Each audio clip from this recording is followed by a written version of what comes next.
네, 안녕하십니까. 행복한 관절TV 행복한 정형외과 의사 오승목 원장입니다. 오늘은 무릎 아픈 사람 근력 운동 순서에 대해서 말씀드리도록 하겠습니다. 무릎 근력 운동 요약 정리해 보도록 하겠습니다. 무릎을 펴서 다리 드는 운동은 아파도 할 수 있는 운동입니다. 이 운동을 하고 계시다가 증상이 좋아지시면 벽 대고 버티기를 저희가 알려드리고요. 벽 대고 버티기를 하시면서 스쿼트 예비 동작들을 잘 익히시면 스쿼트로 넘어가게 됩니다.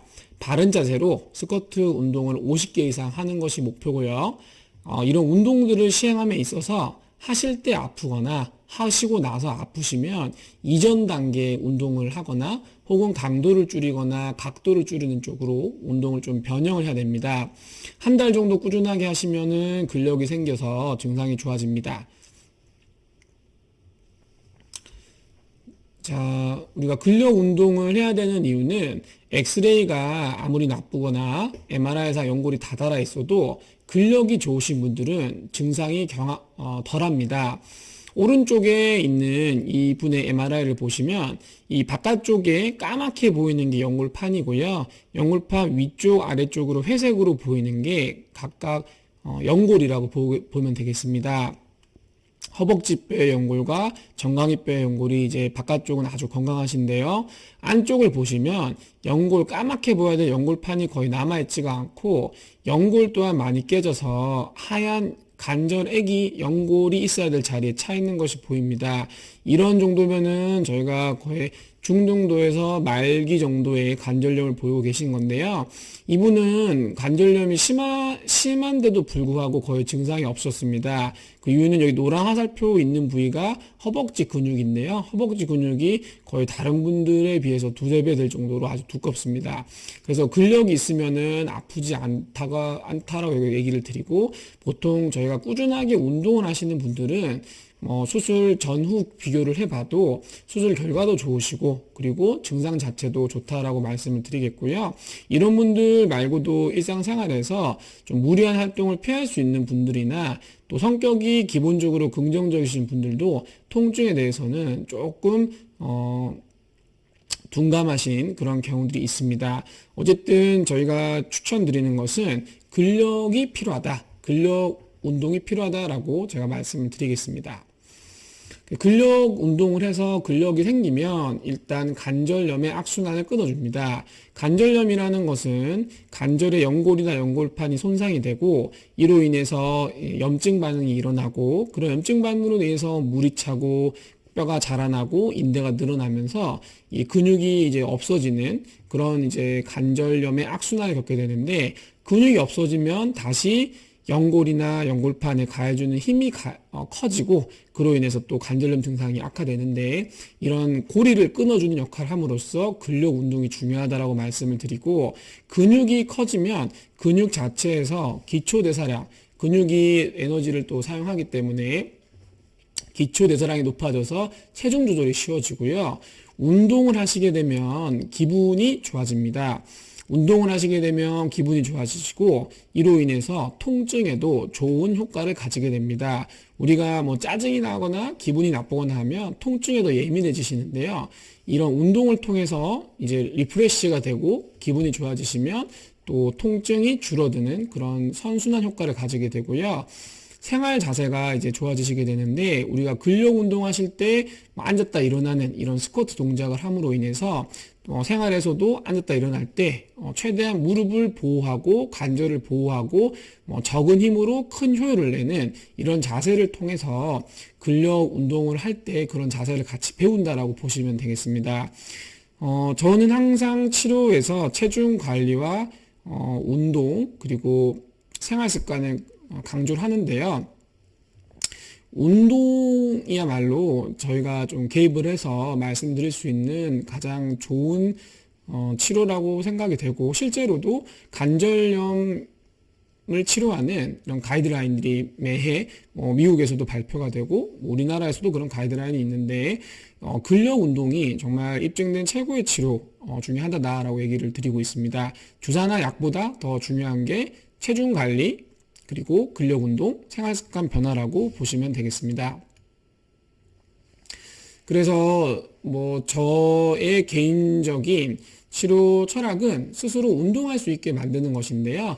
제가 뭐 약을 드리거나 물리치료를 하거나 아니면 뭐 주사를 놓거나 또 수술을 하는 이유는 스스로 운동할 수 있는 상태까지 만들어 드리기 위해서라고 저는 환자분들께 말씀을 드리고 있습니다.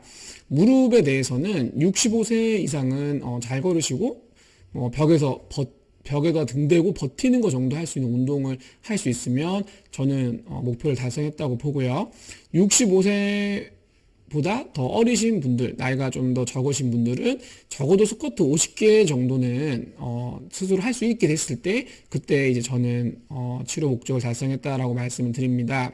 물론 뭐 나이는 뭐 숫자에 불과하고 우리가 뭐 그 생체 나이가 또 젊으신 분들은 나이랑 상관없이 이런 운동들을 할 수 있겠지만 보통은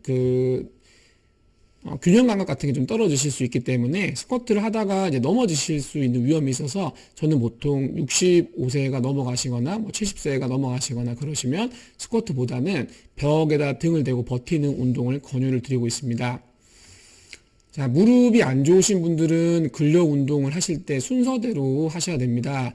또한 운동을 몰아서 하기보다는 꾸준하게 낮은 강도로 하시다 보면 점점점 이게 올라가는 걸 느끼셔야 되는데 뭐 과도하게 하루 이틀 운동을 열심히 하시다가 오히려 무릎이 붓고 아파지시면 또 운동을 쉬셔야 되기 때문에 뭐 관절염 있는 분들은 무릎을 좀 달래가면서 본인이 할 수 있는 정도를 본인만 알거든요. 그 위치를 찾아서 천천히 올라가시는 게 맞다라고 설명을 드리고요. 무릎이 운동할 때 무릎이 좀 기분 나쁜 느낌이 들다거나 하고 나서도 좀 기분 나쁘다거나 실제로 좀 부었다거나 그러면은 그날은 이제 그 했던 운동이 자기에게는 아직은 좀 무리다라고 알고 계시면 되고 그 전 단계 운동을 계속 하다 보면 그 다음에 이제 근력이 어느 정도 붙으면 그 다음 단계도 수월하게 할 수 있으니 너무 조급하게 생각하지 마시고 천천히 이제 운동을 하나씩 쌓아간다라고 보시면 되겠습니다. 자, 그래서 순서대로 운동하셔야 되는데 첫 번째 운동은 누워서 다리 들기고요. 이 운동은 제가 초기에 시키는 운동이기도 하고 수술 직후나 또 혹은 아프거나 부어있는 분들도 이런 운동을 할 수 있습니다. 그리고 해야 됩니다. 이 운동을 해야지 나중에 증상이 좋아졌을 때 저희가 벽 대고 버티기나 스쿼트로 넘어갈 수 있고요. 실제로 1, 2주 정도 경과를 봐서 증상이 좋아지시면 저희는 벽 대고 버티기를 시키면서 발 자세라든지 무릎의 위치라든지 체중 실름 이런 그런 훈련들을 통해서 스쿼트를 할 준비를 하고요. 벽 대고 버티기를 잘 하신다. 그러면 저희가 스쿼트로 넘어가게 되고 스쿼트는 자세가 되게 중요한 운동이기 때문에 자세를 좀 계속 봐드리면서 바른 자세로 운동할 수 있도록 교육 지도를 하고 있습니다. 자, 먼저 첫 번째로 누워서 다리 들어 올리기 운동을 보겠습니다. 이 누워서 다리 들어 올리기 운동은 초기에 시키는 운동이라 보시면 되고 무릎을 편 상태로 운동하기 때문에 무릎 관절 자체가 보호가 됩니다. 그래서 무릎이 붓거나 아플 때도 운동이 가능하시게 됩니다.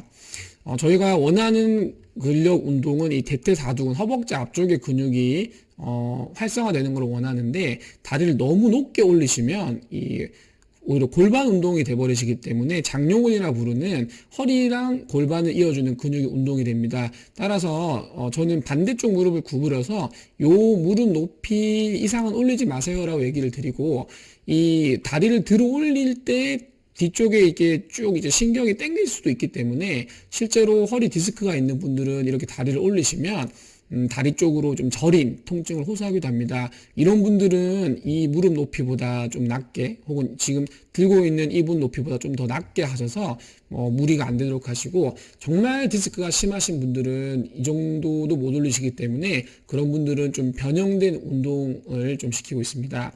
여기서는 이제 그 운동은 보여주진 않겠고요. 일단 대부분의 분들은 누워서 다리 들어 올리기를 하시면 되고 허리가 조금 안 좋으신 분들은 다른 분들보다 좀 낮게 들어 올리라 그렇게 알고 계시면 되겠습니다.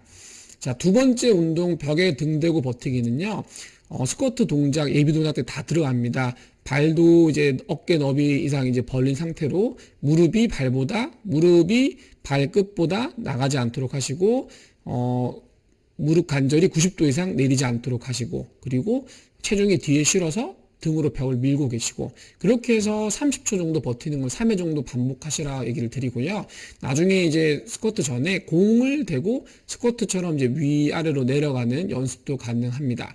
하지만 특별히 공이 필요하진 않고요. 공 없이도 버티기 운동만 하셔도 충분하시고, 수건이나 이런 걸 이용해서 하셔도 충분하시기 때문에 굳이 공을 구매할 이유는 없습니다.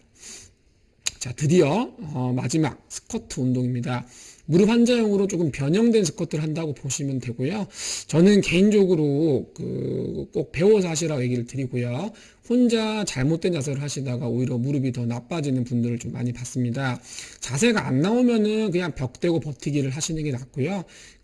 전 두 가지를 좀 중점적으로 봐드리는데, 이 무릎이 발끝이랑 일직선까지는 괜찮고 약간 뒤로 간 느낌이 났고요. 무릎이 발 앞으로 나오시게 되면 무릎 앞쪽에 하중이 많이 실리기 때문에 무릎 통증이 더 악화되는 가능성이 있어서 이 포인트가 좀 중요하다라고 얘기를 드리고요. 두 번째로 무릎을 많이 내릴수록 사실 근력 운동이 효율적인데, 무릎 환자들은 90도 이상 내릴 필요가 없습니다. 30도나 40도부터 시작을 하셔서 본인이 통증을 느끼지 않는다면 점점 내려도 되고요. 그럼에도 불구하고 저랑 같이 운동하실 때는 90도 이상 일단 내리지 말자라고 얘기를 드리고, 나중에 정말 통증이 하나도 없어지시고 무릎이 좋아지시면 관절에 망가진 게 없다는 가정하에 그런 분들은 90도 이상 내리셔서 풀 스쿼트도 하시고 중량 같은 걸 해도 되지만, 연골판이 찢어져 있다거나 연골이 깨져 있다거나 그런 걸로 인해서 수술을 받은 분들은 가급적이면 90도 이상 굳이 내리지 말자라고 말씀을 드리고 있습니다. 그래서 엉덩이는 뒤로 빼고 무릎은 90도 이상 내리지 말고 무릎은 발 앞으로 안 나오게 그렇게 이제 하시면 되겠고요. 저는 보통 10개 정도를 먼저 해보시라 그래서 자세가 바로 괜찮으면 30개 정도 넘어가시라 그러고, 그런 다음에 50개 정도를 목표로 삼아라 얘기를 드리고요. 하루에 100개까지 하면은 하체 운동 다 했습니다라고 설명을 드리고 있습니다. 처음에 10개만 시키는 이유가 잘못된 자세로 너무 많이 하셔서 아프신 분도 있기 때문에 일단 그 정도 하시고 저희를 만나 뵙고 통증 어땠는지 자세 어떤지 한번 보시고 다시 하시는 게 낫겠습니다. 어쨌든 50개가 목표라고 보시면 되고, 50개는 한 번에 50개는 아니고요. 저도 30개 하고 잠깐 쉬었다가 20개 하고 그러는데, 본인이 할 수 있는 정도 내에서 끊어서 잠깐 20초든 30초든 쉬는 시간을 두고 이렇게 할 수 있는 게 50개 정도 되시면, 그러면 저는 계단 정도는 무난하게 사용할 수 있다라고 설명을 드리겠습니다. 스쿼트 준비 동작에서 하기 전에 고관절을 충분히 풀어주셔야지 엉덩이 뒤로 빼는 게 좀 쉬워지시고요. 그리고 발을 너무 좁게 서시면 무릎에 압박 주기 때문에 발을 어깨 넓이 이상으로 벌리시고, 11자보다는 약간 발을 바깥쪽으로 돌려주는 게 더 좋고요. 그리고 좀 여기서 중요한 게 무릎이랑 발이 같은 방향을 바라보고 있어야지 무릎이 이렇게 내릴 때 안쪽으로 모이는 걸 피할 수 있습니다. 안쪽으로 모이면 역시 안쪽 여기 관절에, 무릎 관절에 하중을 많이 압박을 받기 때문에 항상 밖으로 벌린다는 생각으로, 근데 밖으로 벌리는 게 이제 발이 이렇게 밖으로 돌아가 있기 때문에 그 발과 무릎면을 일치시키면은 알아서 밖으로 벌려서 운동하시는 거니까 그렇게 진행하시도록 하고요. 허리는 처음에 약간 숙인 상태에서 이 자세를 이제 같은 각도로 꾸준하게 유지하는 게 좋고, 너무 허리를 구부렸다 폈다 하시면 나중에 허리 아프다 할 수 있습니다. 그리고 올라오실 때는 엉덩이랑 다리 후면부 힘으로 올라오는 느낌으로 올라오시는 게 좋고요. 그리고 처음에 무릎 아프신 분들은 체중을 약간 이제 뒤에 실린다는 느낌으로 앞쪽 발이 살짝 들리는 게 조금 편하게 운동할 수 있는데, 처음에 그렇게 하시고 나중에 좀 익숙해지시면 요 발이 전부 다 이제 땅에 닿아서 체중을 골고루 분산시킨다라고 생각하시고 운동하시는 게 좋고, 초반에는 약간 앞쪽 발 들리는 느낌을 하시는 게 더 자세를 바르게 잡기에는 좋습니다. 그래서 오늘 무릎 근력 운동 말씀드린 걸 요약 정리하자면, 무릎을 펴서 이 다리를 드는 이 운동이 가장 기초적인 운동이고, 아파도 할 수 있고 부어도 할 수 있는 운동으로 알고 계시면 되겠고요. 두 번째로 그걸 증상이 좋아지시면 벽 대고 버티기를 시작해 보시고요. 벽 대고 버티기가 할만하다, 잘하신다 그러시면 스쿼트까지 도전하시는 게 마지막 목표라고 보시겠고요. 스쿼트를 50개 이상 할 수 있다 그러면은 저는 저희 이제 7호 목표는 달성했다라고 말씀을 드리고 100개까지 하시면 하체 운동 다 했다라고 설명드리겠습니다. 이때 중요한 게 할 때 아프시거나 하고 나서 아프면 뭐 자세에 문제가 없는지를 한번 체크해 보시고 자세에 문제가 없음에도 불구하고 아프시다 그러면 이전 단계 운동을 하셔야 됩니다. 한 달 정도는 꾸준하게 하셔야지 근력이 생기니까 시간 투자하셔서 꼭 운동하셔서 근력을 좀 키우시는 것을 추천드리겠습니다. 자, 여기까지 행복한 관절TV 행복한 정형외과 의사 오승목 원장이었고요. 오늘 한 내용이 도움이 되셨다면 구독과 좋아요, 알림 설정까지 부탁드리겠습니다. 네이버에서 오승목 의사라고 치면 뭐 블로그와 그리고 그 유튜브 들어가실 수 있고요. 뭐 다음에 또 좋은 내용으로 한번 다시 찾아뵙도록 하겠습니다. 모두 행복하세요. 감사합니다.